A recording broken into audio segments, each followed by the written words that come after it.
ॐ भूर्भुवः स्वः तत्सवितुर्वरेण्यं भर्गो देवस्य धीमहि धियो यो नः प्रचोदयात् ॐ शान्ति शान्ति शान्तिः.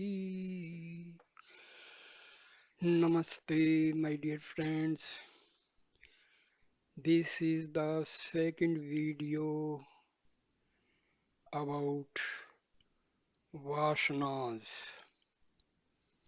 Maharishi Ramana used to emphasize on the eradication of these vasanas because they are the stumbling blocks in the process of self-realization.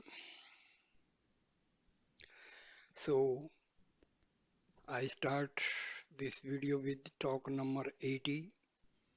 Maharishi, the thoughts are only vasanas, predispositions accumulated in innumerable births before. Their annihilation is the aim. The state free from vasanas is the primal state and eternal state of purity. The devotee puts the question, it is not clear yet. Maharishi, everyone is aware of the eternal self. He sees so many dying but still believes himself eternal because it is the truth. Unwillingly, the natural truth asserts itself. The man is deluded by the intermingling of the conscious self with the insentient body. This delusion must end. Devotee, how will it end? Maharishi replies, that which is born must end. The delusion is only concomitant with the ego. It rises up and sinks. But the reality never rises nor sinks. It remains eternal. The master who has realized says so. The disciple hears things over the words and realizes the self. There are two ways of putting it. The ever-present self needs no efforts to be realized. A realization is already there. Illusion alone is to be removed. Some say the word from the mouth of the master removes it instantaneously. Others say that meditation, etc., are necessary for realization. Both are right, only the standpoints differ. Devotee, is dhyana, meditation necessary? Maharshi replies, the Upanishads say that even the earth is in eternal dhyana. Devotee, how does karma, action, work, deeds help it? Will it not add to the already heavy load to be removed? Maharishi, karma done unselfishly purifies the mind and helps to fix it in meditation. Devotee, what if one meditates incessantly without karma? Maharishi, try and see. The Vasanas will not let you do it. Dhyana comes only step by step. With the gradual weakening of the Vasanas by the grace of the Master. Talk 108. Devotee. The individuals after going to deep sleep wake up individuals as formerly. How is it? Maharishi. Just as the rivers discharged into the ocean lose their individuality, still the waters evaporate and return as rain on the hills and through rivers to the ocean, so also the individuals going to sleep lose their individualities and yet return as individuals according to their previous vasanas unawares. Thus, even in death, such existence is not lost. Talk 141. Maharishi. Jnana, once revealed, takes time to steady itself. The self is certainly within the direct experience of everyone, but not as one imagines it to be. It is only as it is. This experience is samadhi, just as fire remains without scorching against incantations or other devices, but scorches otherwise. So also the self remains veiled by vasanas and reveals itself when there are no vasanas.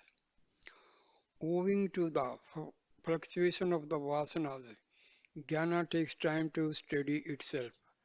Unsteady jnana is not enough to check rebirth. Jnana cannot remain unshaken side by side with vasanas. True that in the proximity of a great master, the vasanas will cease to be active. The mind becomes still and samadhi results. Similar to fire not scorching because of other devices. Thus, the disciple gains true knowledge and right experience in the presence of the master. To remain unshaken in it, further efforts are necessary. He will know it to be his real being and thus be liberated even while alive. Samadhi with closed eyes is certainly good, but one must go further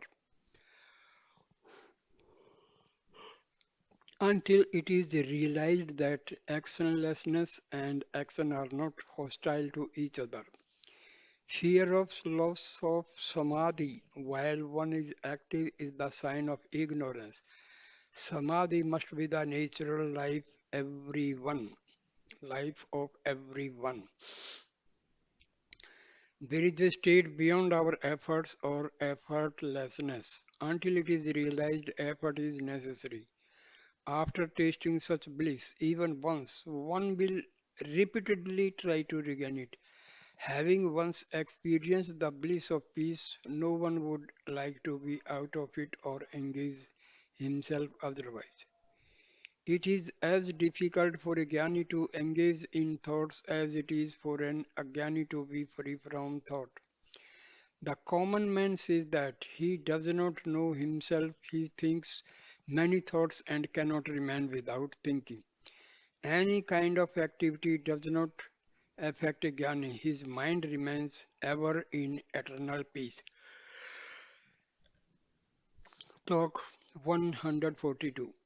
Mr. Prakasa Rao from Bijawada, does not illusion become inoperative even before identity with Brahma results?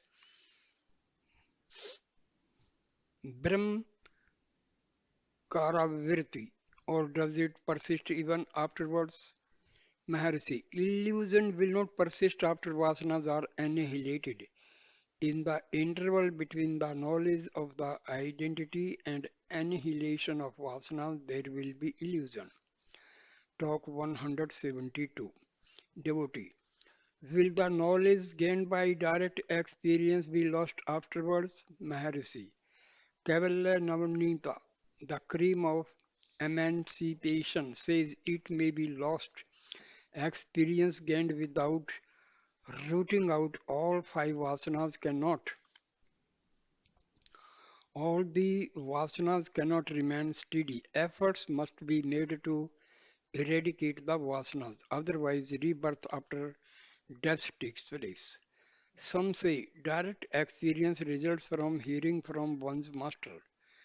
Others say it is from reflection, yet others say from one pointedness and also from samadhi. Though they look different on the surface, ultimately they mean the same.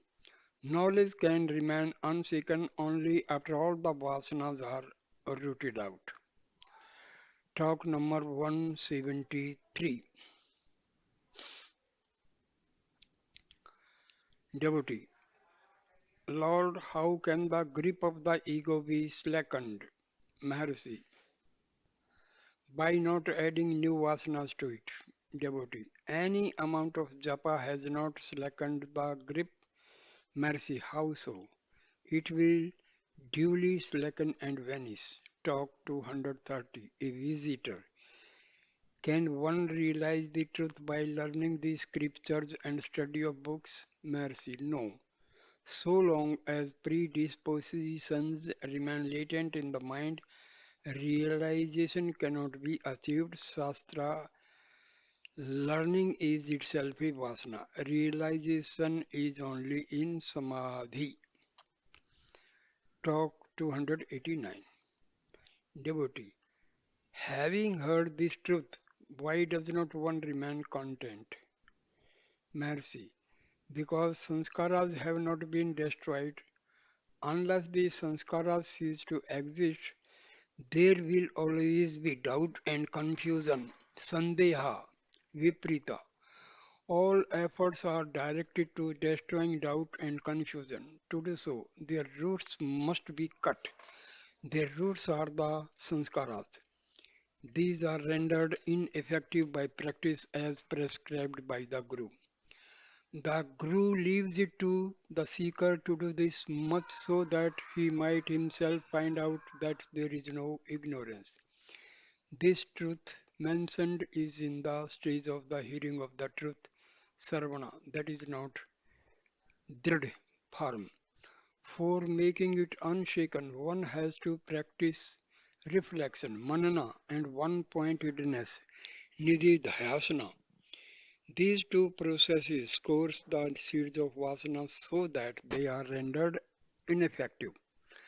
Some extraordinary persons get drida, jnana, unshaken knowledge even on hearing the truth of only once, because they are Karthopashka, advanced seekers, whereas the Akarthopaksha, raw seekers, take longer to gain Dridjnana, unshaken knowledge. People ask, how did ignorance, avidya, arise at all? We have to say to them, ignorance never arose, it has no real being. That which is only vidya, knowledge, devotee.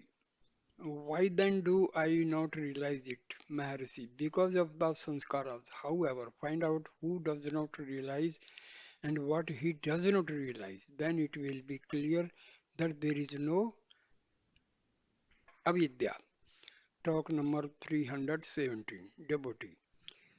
It is still theoretical to me. How shall I get the trance, the natural state, Maharshi? Trance is only temporary in its effects. There is happiness so long as it lasts. After rising from it, the old vasanas return. Unless the vasanas are destroyed in Sahaja Samadhi, effortless Samadhi, there is no good of trance, devotee. But trance must precede Sahaja Samadhi. Maharshi, trance is the natural state, although there are activities and phenomena, yet they do not affect the trance. If they are realized to be not apart from the self is realized. Where is the use of trance unless it brings about enduring peace of mind? Know that even now you are in trance, whatever happens, that's all. Devotee, can there be self realization before the vasanas are entirely destroyed? Maharshi, there are two kinds of vasanas. Bandha hetuha, causing bondage for the ignorant, and two, bhoga hetuha, giving enjoyment for the wise. The latter do not obstruct realization. Devotee, are the self-realized persons reborn? For example, Vamdeva, Jadbharta, etc. Maharshi, the realized ones cannot be reborn. Rebirth is due to vasanas, which are binding, but they are destroyed in the state of self-realization. Devotee, are we to take it that they had gone to the stage of Kevala Nirvikalpa but not to Sahaja Nirvikalpa? Maharshi, yes. Devotee, if Only vasanas for enjoyment do not obstruct the state of realization, and if one can look upon the events of the world without his stage of bliss being disturbed, it means that attachment alone is bondage. Am I right? Maharishi. Yes, quite. Attachment is bondage. Attachment disappears with the elimination of the ego. Devotee. Realization is said to be helped by Guru's grace. Maharishi. Guru is none other than the Self. Talk 320. In the course of an informal conversation, Sri Bhagwan pointed out that self-realization is possible only for the fit. The vasanas must be eliminated before jnana dawns. One must be like Janaka for jnana to dawn. One must be ready to sacrifice everything for the truth. Complete renunciation is the index of fitness. Talk 326. Here is another illustration. Suppose a cow plays a rogue and strays into the neighbor's field to graze. She is not easily weaned from her stealthy habit. Think how she can be kept in the stall. If forcibly tethered in the stall, she simply bids her time to play the rogue. If she is tempted with fine grass in the stall, she takes one mouthful on the first day and again waits for the opportunity to run away. The next day she takes two mouthfuls, so she takes more and more on each succeeding day, until finally she is weaned from her wicked tendencies. When entirely free from bad habits, she might be safely left free and she would not stray into neighbor's pasture land. Even when beaten in the stall, she does not afterward leave the place. Similarly, with the mind, it is accustomed to stray outward by the force of latent vasanas, manifesting as thoughts. So long as there are vasanas contained within, they must come out and exhaust themselves. The thoughts comprise the mind. Searching what the mind is, the thoughts will recoil and the seeker will know that they arise from the self. It is the aggregate of these thoughts that we call mind. If one realizes that the thoughts arise from the self and abide in their source, the mind will disappear. After the mind ceases to exist and bliss of peace has been realized, one will find it them as difficult to bring out a thought, as he now finds it difficult to keep out all thoughts. Here the mind is the cow playing the rogue. The thoughts are the neighbor's pasture. One's own primal being free from thoughts in the stall. Talk 332. Those familiar with logic, Virti Prabhakara, Vichara Sagra or Sutra Bhasha or similar large works cannot relish small works like Truth Revealed, dealing with only with the self and that pointedly too, because they have accumulated vasanas. Only those whose minds are less muddy or are pure can relish small and purposeful works. Talk 383. Devotee, is there no Dehatma Buddhi, I am the body idea for the Jnani? If, for instance, Sri Bhagwan be beaten by an insect, is there no sensation? Maharishi. There is the sensation and there is also the Dehatma Buddhi. The latter is common to both the Jnani and Ajnani with this difference that the Ajnani thinks Dehiva Atma, only the body is myself, whereas the Jnani knows all is of the self. Atmayam Sarvam or Sarvam Khalvidam Brahma. All this is Brahma. If there be pain, let it be. It is also part of the self. The self is Purna, perfect. Now, with regard to the actions of the Jnani, they are only so called because they are ineffective. Generally, the actions get embedded as sanskaras in the individual. That can be only so long as the mind is fertile, as in the case of Agyani. With a Jnani, the mind is surmised, inferred. He has already transcended the mind. Because of his apparent activity, the mind has to be inferred in his case, and that mind is not fertile like that of an Agyani. Hence, it is said that a Jnani's mind is Brahma. Brahma is certainly no other than the Jnani's mind. The Vasanas cannot beat fruit in that soil. His mind is barren, free from Vasanas, etc. However, since Prarabdha was conceded in his case, Vasanas also must be supposed to exist. If they exist, they are only for enjoyment. Bhoga hetu.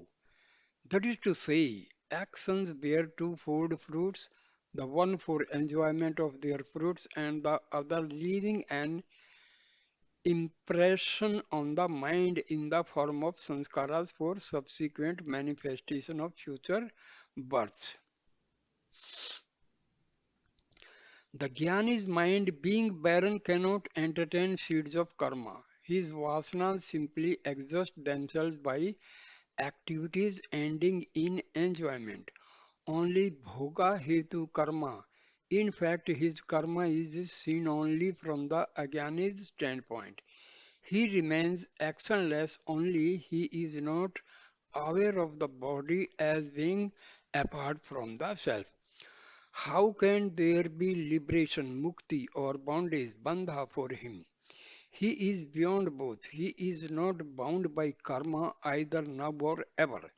There is no Jivan Mukta or Videha Mukta according to him. Devotee. From all this, it looks as if a Jnani who has scorched all the Vasanas is the best and that he would remain inactive like a stalk or stone. Mercy, no, not necessarily. Vasanas do not affect him. Is it not itself a Vasana that one remains like a stalk or stone? Sahaja is the state. Talk number 384. The conversation turned on Vasanas. Sri Bhagwan said that good tendencies and bad one, Suvasana and Kuvasana are concomitant. The one cannot exist without the other. Maybe that the one class predominates, good tendencies, Suvasana are cultivated and they must also be finally destroyed by jnana. A young parody, a young prodigy was mentioned. Sri Bhagwan remarked that latent impressions of previous births, Purva Janma Sanskara, were strong in him. Devotee, how does it manifest as the ability to cite well-known saints? Is it Vasana in the form of a seed only? Maharishi, yes. Predisposition, sanskara, is acquired knowledge and kept in stock. It manifests under favorable circumstances. One with strong sanskara understands the thing when presented to him much quicker than another with no sanskara or weak sanskara. Devotee, does it hold good with inventors also? Mercy, there is nothing new under the sun. What we call invention or discoveries are merely rediscoveries by competent men with strong sanskaras in the directions under consideration. Devotee, is it so with the Newton, Einstein, etc.? Yes, certainly. But the sanskaras, however strong, will not manifest unless in a calm and still mind. It is within the experience of everyone that his attempts to rake up his memory fail, whereas something flashes in the mind when he is calm and quiet. Mental quiet is necessary even for remembrance of forgotten things. The so-called genius is one who worked hand in his past births and acquired knowledge and kept it in store as sanskaras. He now concentrates his mind until it merges in the subject. In that stillness, the submerged ideas flush out that requires favorable conditions also. Talk 385. Mr. Vankatarao, an Andhra gentleman in the course of conversation with Sri Bhagwan was told, until you gain jnana, you cannot understand the state of a jnani. There is no use asking about the work of Isvara and the rest. Some ask why Shiva went naked in Daruka forest and spoiled the chastity of the rishis' wives. The Puranas which record this incident have also said that Shiva had previously saved the Devas and the universe by consuming the poison hala hala at the time of churning of ocean of milk. He who could save the world from the deadly poison and lead the sages to emancipation had also wandered nude among us, their women. Their actions are incomprehensible to ordinary intellect. One must be jnani to understand a jnani or Isvara. Devotee, should we not learn the jnani's ways and imitate them? Mercy. It is no use. Vasanas are of four kinds. Number one, pure, Shuddha. Number two, impure, Malina. Number three, mixed, Madhya. Number four, good. According as the Jnanis are the supreme, Virishta, the best, Varya, better, Vara, and good with. Their fruits are reaped in three ways. Number one, of our own will, Svecha. Number two, by others' will, Paricha. And number three, involuntarily, Anicca. These have been Gyanis like Gautama, Vyasa, Sukha, and Janaka. Devotee, was Vyasa also a Gyani, Maharishi? Yes, certainly.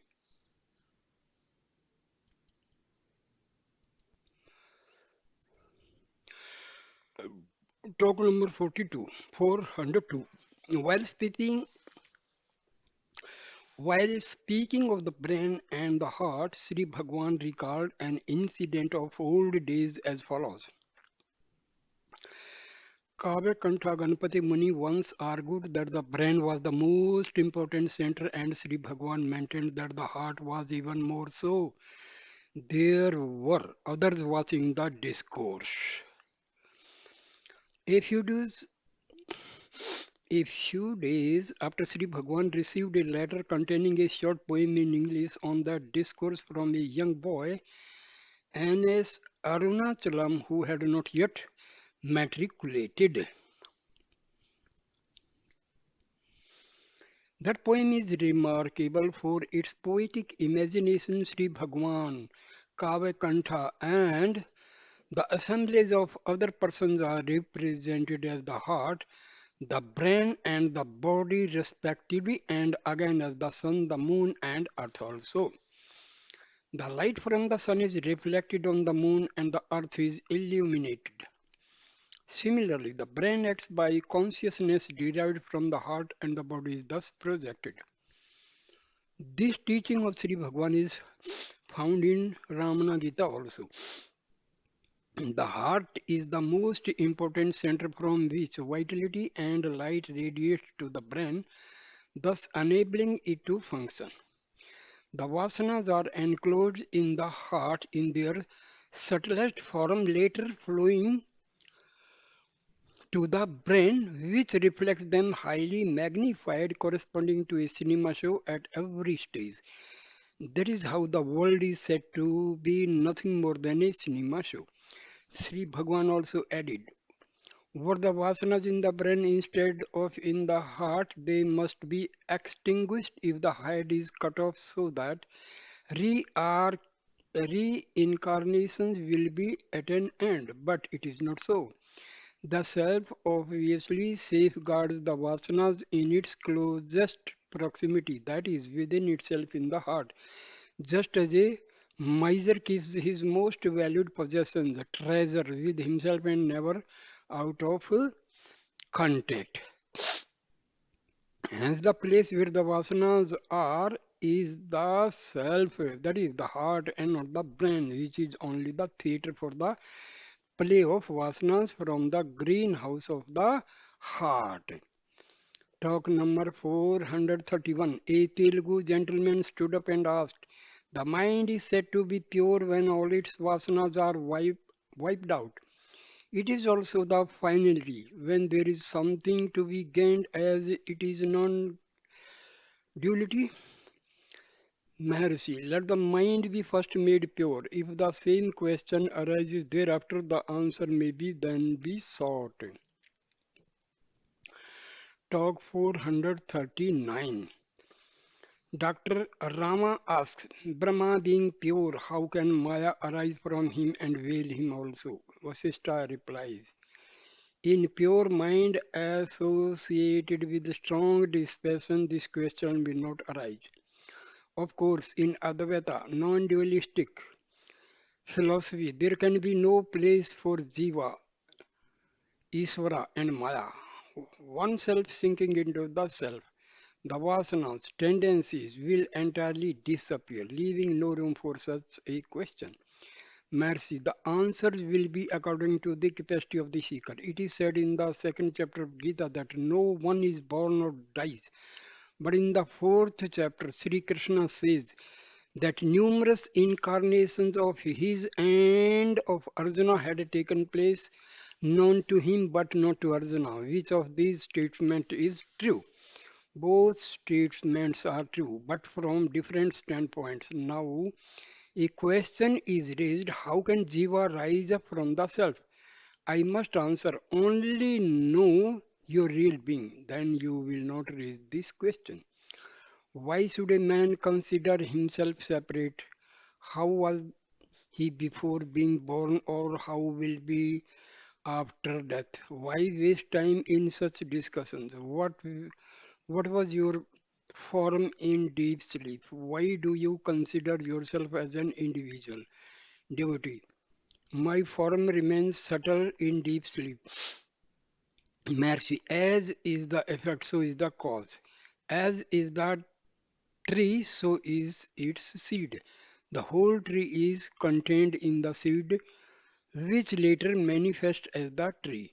The expanded tree must have a substratum which we call Maya. As a matter of truth, there is neither seed nor tree. There is only being. Devotee. Vasanaksaya, total end of all predispositions. Manonasa, annihilation of mind. Atma Sakshatkara, realization of the self. They seem to be interdependent. Mercy, the different expressions have only one meaning.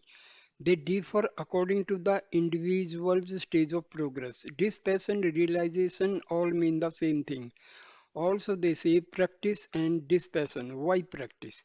Because the modes of mind once subside and then rise up again, subside and rise up, and so on. Devotee. Beginningless predisposition makes one do wrong without jnana. This predisposition cannot vanish. But jnana looks almost impossible.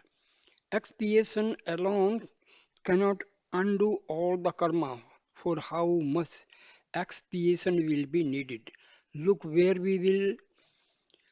Everything looks difficult, even impossible. Association with the wise seem to be the only cure of all this, all ills.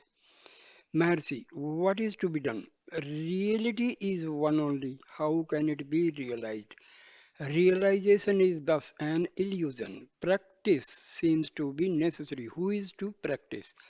Looking for the doer, the act and the accessories disappear. Moreover, if realization is not present here and now, how can it newly got be of any use?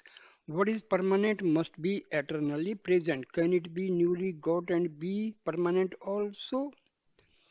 Realize what is present here and now. The sages did so before and still do that only. Hence, they say that it looks as if newly got. Once veiled by ignorance and later revealed, reality looks as if newly realized, but it is not new. Talk 442. While explaining a stanza of his own, Sri Bhagwan observed, the sun illumines the universe, whereas the sun of Arunachala is so dazzling that the universe is obscured and an unbroken brilliance remains. But it is not realized in the present state and can be realized only if the lotus of the heart blossoms. The ordinary lotus blossoms in the light of the visible sun, whereas the subtle heart blossoms only before the sun of suns. May Arunachala make my heart blossom so that his unbroken brilliance may shine all alone.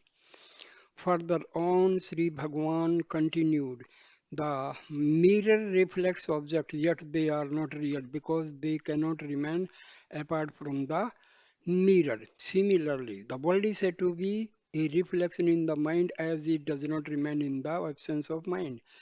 The question arises if the universe is as a reflection, there must be a real object known as the universe in order that it might be reflected in the mind. This amounts to an admission of the existence of an object universe. Truly speaking, it is not so. Therefore, the dream illustration is set forth. The dream world has no objective existence. How then it is created? Some mental impressions should be admitted. They are called vasanas. How were the vasanas in the mind? The answer is they were subtle, just as a whole tree is contained potentially in a seed, so the world is in the mind. Then it is asked, a seed is the product of the tree which must have existed once in order that it may be reproduced. So the world also must have been there sometime.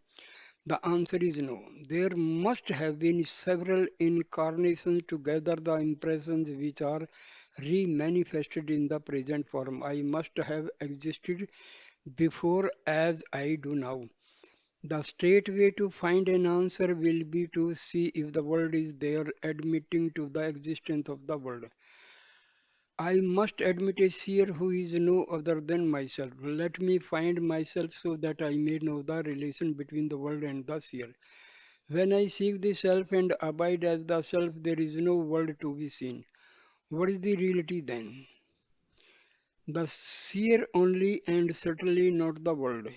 Such being the truth, the man continues to argue on the basis of the reality of the world. Whoever asked him to accept a belief for the world.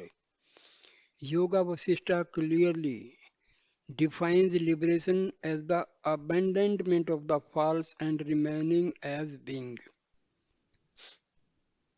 Talk number 449. From a story being related by Sri Bhagwan, the bodily functions may be forcibly controlled and the mind may be reveling in righteous thoughts. One cannot control one's vasanas as easily as the physical frame. Talk 491. Devotee. Is it not individuality anadi without beginning? Maharshi, investigate and see if there is any individuality at all. Ask this question after solving this problem. Namalwar says, in ignorance I took the ego to be myself. However, with right knowledge, the ego is nowhere and only you remain as the self. Both monists and dualists are agreed on the necessity of self-realization. Let us do it first and then discuss the side issues. Advaita or Dvaita cannot be decided on theoretical considerations alone. If the self is realized, the question will not arise at all. Even Sukha had no confidence in his brahmacharya, whereas Sri Krishna was sure of his brahmacharya. Self-realization is designated by so many different names, Satya, Brahmacharya, etc. What is natural to the state of self-realization from the disciplinary course in the other state? I am the body. Idea will become extinct only on self-realization. With its extinction, the vasanas become extinct and all virtues will remain ever. Devotee, sanskaras are said to persist even in a jnani, Maharshi. Yes, they are bhoga hetu, leading to enjoyment only and not bandhu hetu. Devotee, this fact is often abused by fakes who pretend to be sadhus but lead vicious lives. They say it is prarabdha, a remnant of past karma. How shall we mark off the fakes from the genuine sadhus? Mercy. The one who has given up the idea of being the doer cannot repeat. This is my prarabdha. The Gyanis lead different lives, is said for the benefit of others. The Gyanis cannot make use of this in explanation of their lives and conduct. Talk number 515. Devotee. In the explanation of given yesterday, it is said that the removal of avarna results in the annihilation of the karna srira. That is clear. But how is the gross body considered to fall off too? Mercy. The vasanas are of two kinds. Bandha hetu causing bondage and bhoga hetu only giving enjoyment. The Jnani has transcended the ego and therefore all the causes of bondage are inoperative. Bandha hetu is thus at an end and prarabdha past karma remains as bhoga vasanas to give enjoyment only. Therefore it was said that the Sukshma Srira alone survives jnana. Kavalya says that Sanchita karma, stored karma, is at an end simultaneously with the rise of jnana. That agami karma now collecting is no longer operative owing to the absence of the sense of bondage and that prarabdha will be exhausted by enjoyment bhoga only. Thus the last one will end in course of time and then the gross body also falls away with it. Sarira Traya, the three bodies, and Karma Traya, the three karmas are mere phrases meant for the delectation of debates. A jnani is not affected by any of them.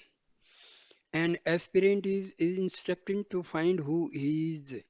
If he does so, he will take no interest in discussing such matters as the above. Find the self and rest in peace. Talk 562. There is a statement in the book, Vichara Sangraha, that though a person realizes the self once, he cannot for that simple reason alone become a mukta. He continues to remain a victim of Vasanas, latencies. Sri Bhagwan was asked whether the realization referred to was the same as the Gyanis, and if so, why there should be a difference in their effects. Mercy, the experience is the same. Every person experiences the self consciously or unconsciously. The Ajnani's experience is clouded by his latencies, whereas the Jnani is not so. The Jnani's experience of the self is therefore distinct and permanent. A, a practitioner may be long practice.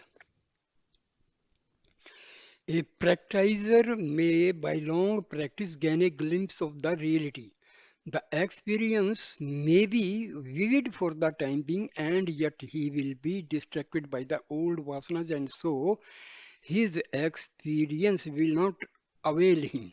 Such a man must continue his manana and nididhyasana so that all the obstacles may be destroyed. He will then be able to remain permanently in the real state.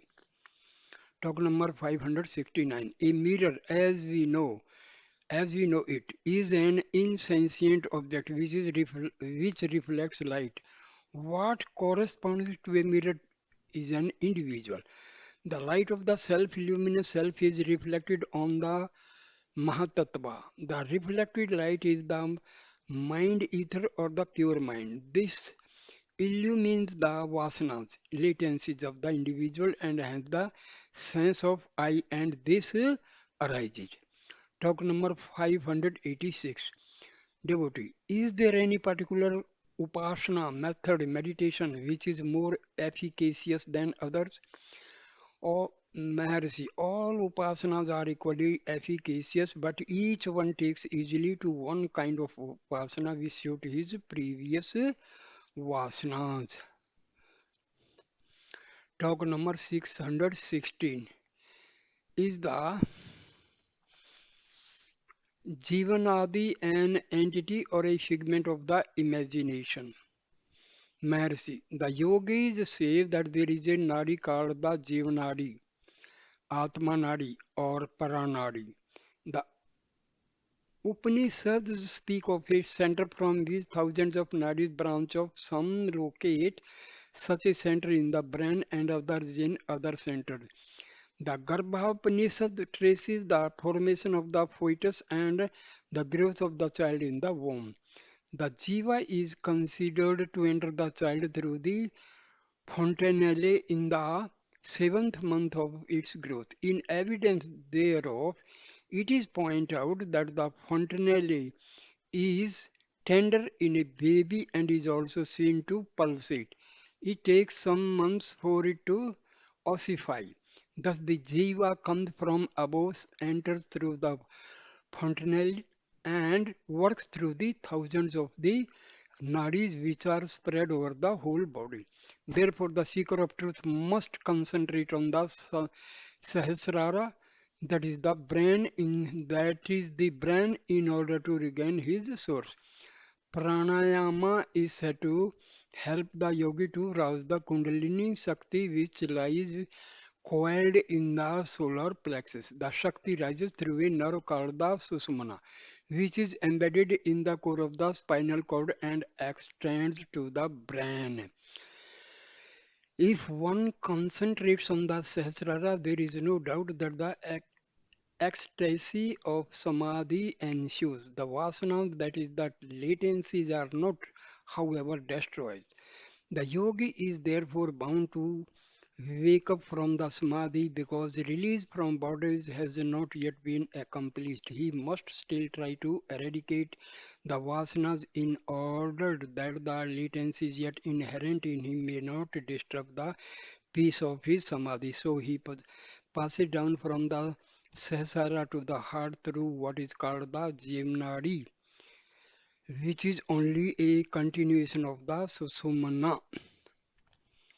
The Sushumna is thus a curve. It starts from the solar plexus, rises through the spinal cord to the brain, and from there bends down and ends in the heart. When the yogi has reached the heart, the samadhi becomes permanent. Thus, we see that the heart is the final center. Some Upanishads also speak of 101 nadis which spread from the heart, one of them being the vital nadi. If the jiva comes down from above and gets reflected in the brain, as the yogis say, there must be a reflecting surface in action that must also be capable of limiting the infinite consciousness to the limits of the body. In short, the universal being becomes limited as a jiva. Such reflecting medium furnished by the aggregate of the vasanas of the individual. It acts like the water in a pot which reflects the image of an object. If the pot be drained of its water, there will be no reflection. The object will remain without being reflected. The object here is the universal being consciousness which is all pervading and therefore immanent in all.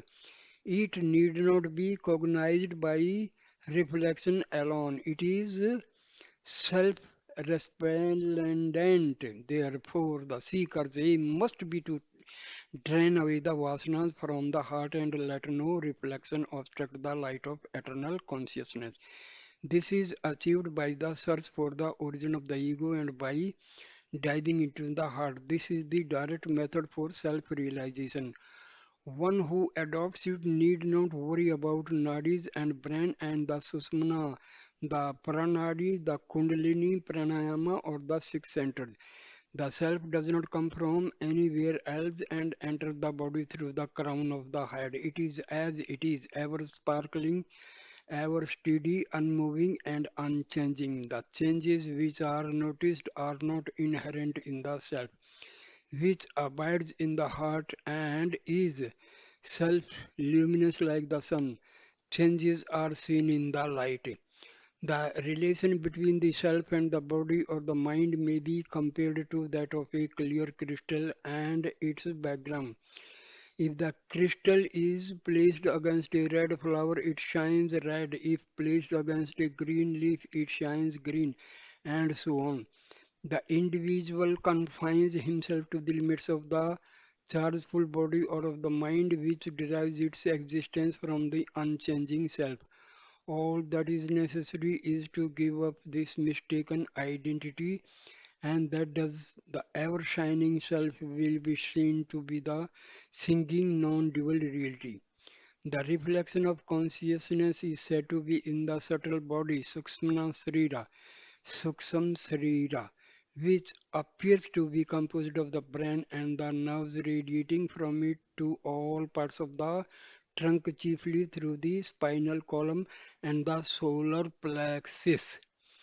When I was on the hill, Nana Kavanta Ganpati Muni once argued that the brain was the seat of the Vasanas because it consisted of innumerable cells in which the Vasanas were contained and illuminated by the light of the self, which projected from the heart. Only this set a person working or thinking.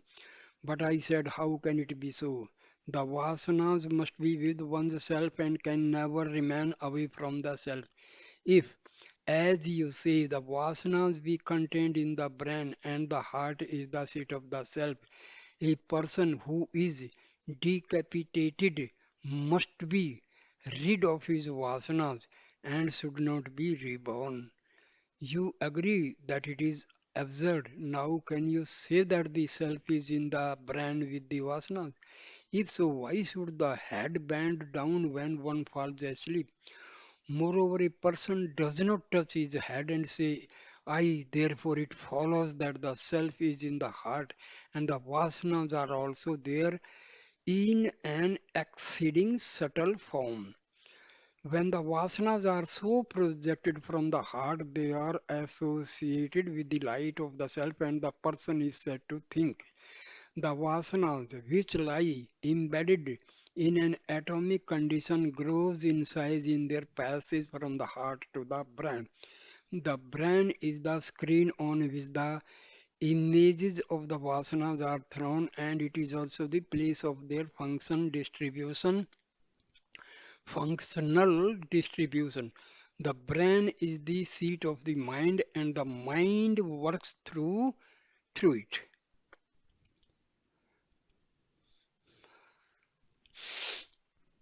So then this is what happens when when a vasana is released and it comes into play.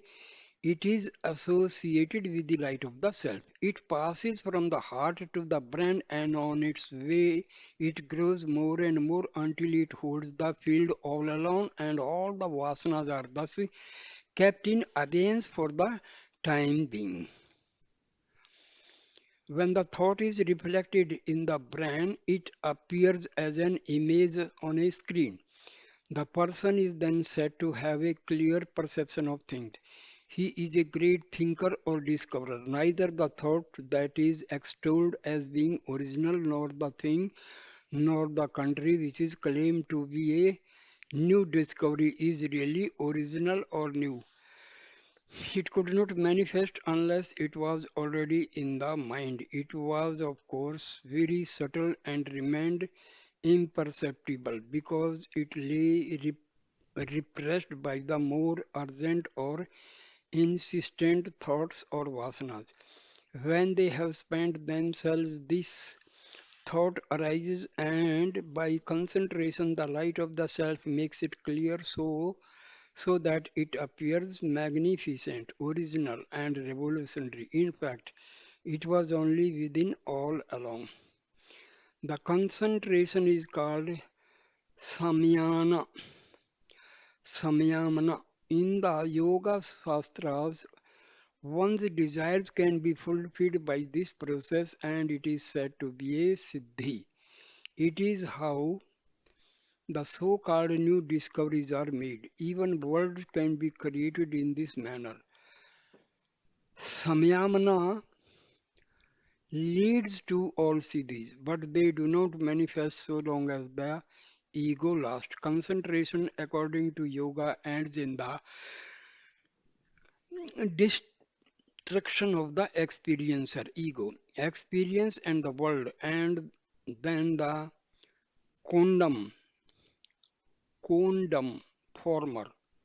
Desires get fulfilled in due course. This concentration bestows on individuals even the powers of creating new worlds. It is illustrated in the Andava Upakhyana, in the Yoga Vasishta, and in the Ganda Sela Loka in the Tripura Rahasya.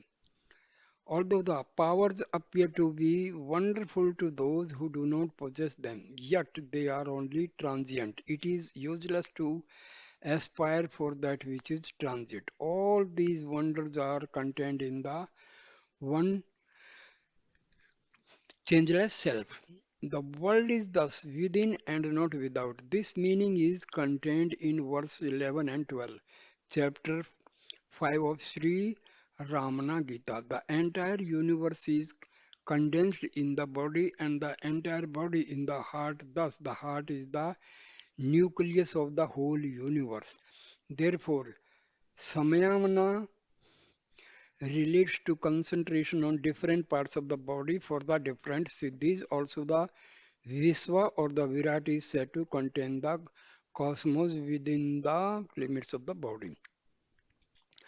Again, the world is not other than the mind. The mind is not other than the heart. That is the whole truth. So the heart comprises all. This is what is taught to Ketu by the illustration of the seed of a fig tree.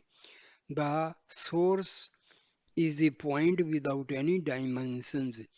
It expands as the cosmos on the other hand and as infinite bliss on the other. That point is the pivot. From it a single Vasana starts, multiplies as the experiencer I experiences and the world. The experiencer and the source are referred to in the mantra. Two birds exactly alike arise simultaneously. When I was staying in the Sakanda Ashramam, I sometimes used to go out and sit on a rock. On one such occasion, there were two or three others with me, including Rangaswamy Iyengar. Suddenly, we noticed some small moth-like insect shooting up like a rocket into the air from a crevice in the rock. Within the twinkling of an eye, it had multiplied itself into millions of moths, which formed a cloud and hid the sky from view.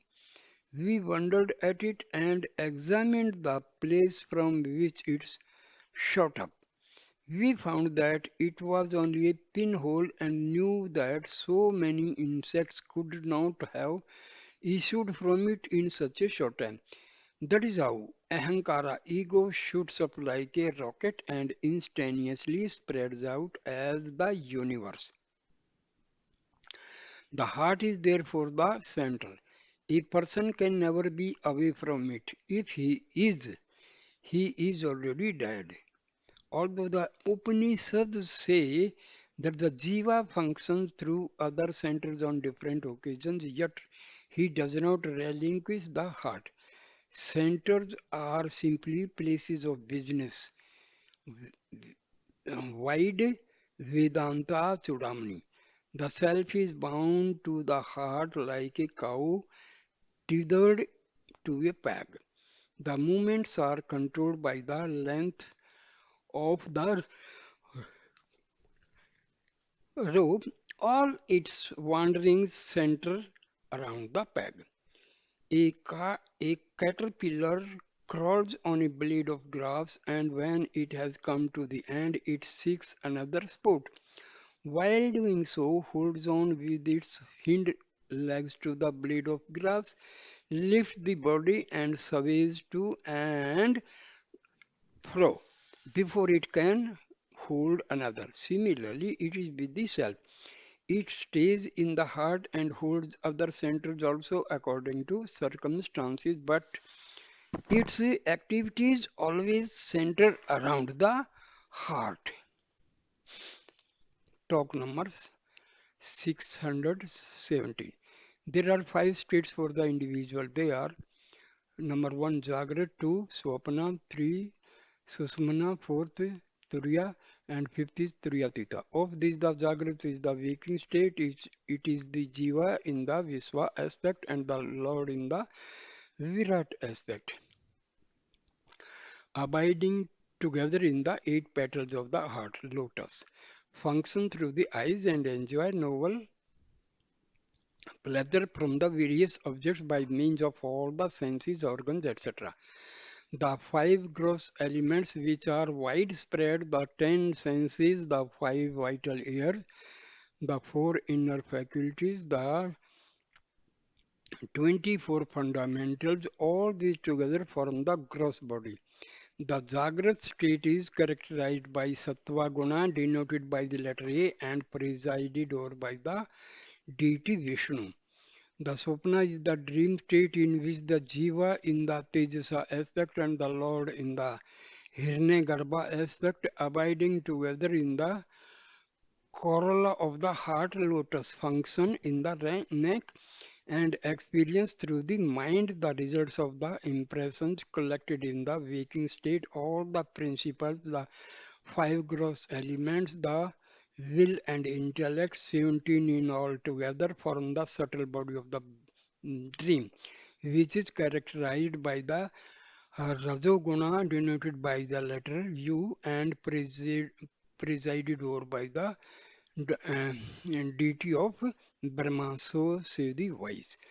The Susupti is the state of deep sleep in which the Jiva in the Prajna aspect and the Lord in the Isvara aspect abiding together in the stamina of the heart. A lotus experience the bliss of the Supreme by means of the subtle avidya. Nescience, nescience, just as a hen after roaming about in the day calls the chicks so to her and folds them under her wings and goes to rest for the night. So also the subtle individual being after finishing the experiences of the Jagrat and Swapna for the time being enters with the impressions gathered during those states into the causal body which is made up of a nescience characterized by tamoguna denoted by the letter M and presided over by the deity Rudra. Deep sleep is nothing but the experience of pure being. The three states go by different names such as the three regions, the three forts, the three deities, etc.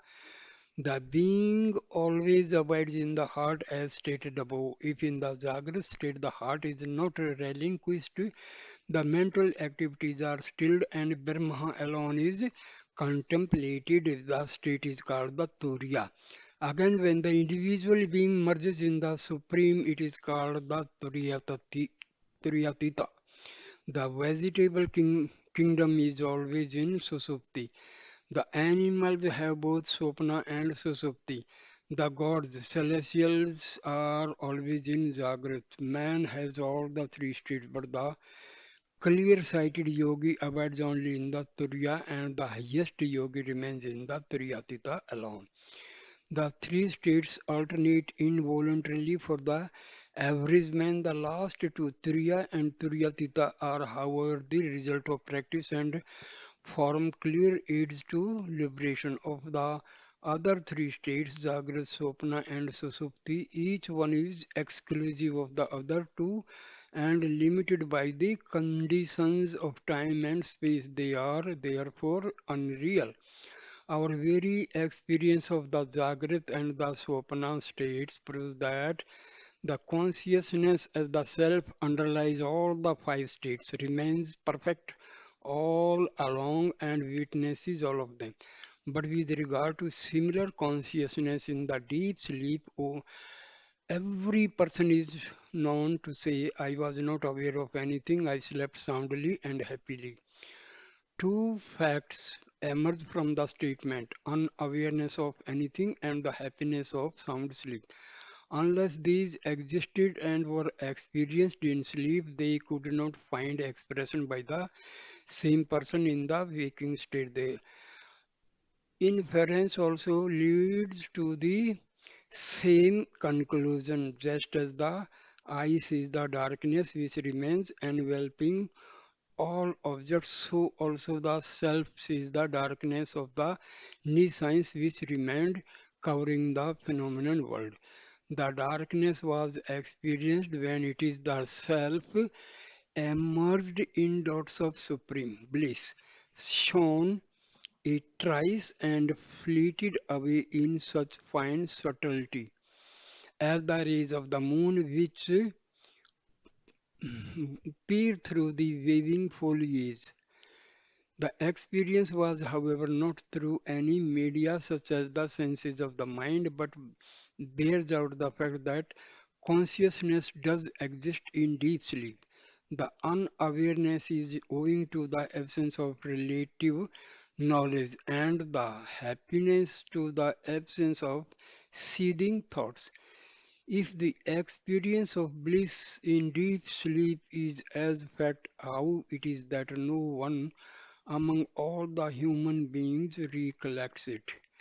A diver who has found the desired thing under water cannot make his discovery known to the expectant persons on the shore until he emerges from the water. Similarly, the sleeper cannot express his experience because he cannot contract the organs of expression until he is awakened by his vasanas in due course. Therefore, it follows that the self is the light of Satta Chitta Ananda. Visva, Teja, and Prajna are the denominations of the experiencer in the waking, dream, and deep sleep states respectively. The same individual underlies all of them. They do not therefore represent the true self which is pure Sat Chitananda. The experience in deep sleep was said to be the bliss of Brahma. It is only the negative aspect of such bliss as it is the result of the absence of thoughts. Moreover, it is transitory. Such a bliss is only the abhasa, the counterfeit of supreme bliss. It is not different from the blissful feeling of sensual pleasures. In deep sleep, the prajna is said to be united with the self, so the individuality is potential in sleep. The self is the basis of all the experiences. It remains as the witness and the sport of them all. The reality is thus different from the three states the waking, the dream, and the deep sleep. So I end the video here.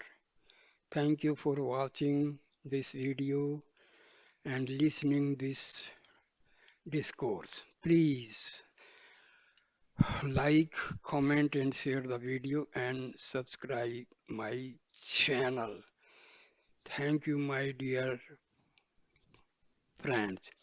Next video on Vasanas will start from talk number 623 and page 28. Thank you, my dear friends. Thank you.